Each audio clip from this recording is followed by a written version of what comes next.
வரதட்சணை கேட்டு மிரட்டியதாக பொய் புகார் அளித்த இளம்பெண் காவல்துறையினர் நடத்திய விசாரணையில் அம்பலமானதால் ஏற்பட்ட அதிர்ச்சி சம்பவம். நாமக்கல்லைச் சேர்ந்தவர் ரவிக்குமார். இவரது மகள் 23 வயதான ஸ்ரீநிதி. இவர் கடந்த மாதம் கோவை பந்தயசாலையில் உள்ள மேற்கு மண்டல காவல்துறை தலைவரிடம் புகார் மனு ஒன்றை அளித்திருந்தார்.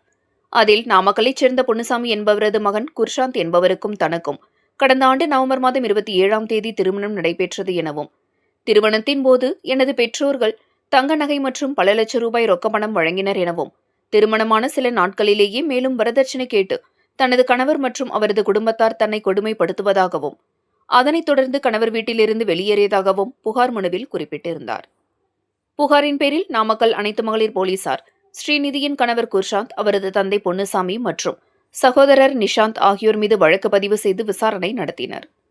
புகாரின் பேரில் சமூக நலத்துறை அதிகாரிகள் குர்ஷாந்த் மற்றும் அவரது குடும்பத்தினர் மீது நடத்திய விசாரணையில் மணமகன் வீட்டார் வரதட்சணை கேட்டு கொடுமைப்படுத்தவில்லை என்பது தெரியவந்தது.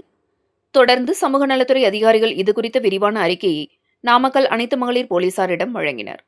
போலீசார் நடத்திய விசாரணையில் ஸ்ரீநிதி அளித்த புகாரில் உண்மை இல்லை என்பது தெரியவந்தது. இதற்கிடையே குர்ஷாந்த், பொன்னுசாமி, நிஷாந்த் ஆகியோர் சென்னை உயர்நீதிமன்றத்தில் முன்ஜாமீன் கோரி மனு தாக்கல் செய்திருந்தனர்.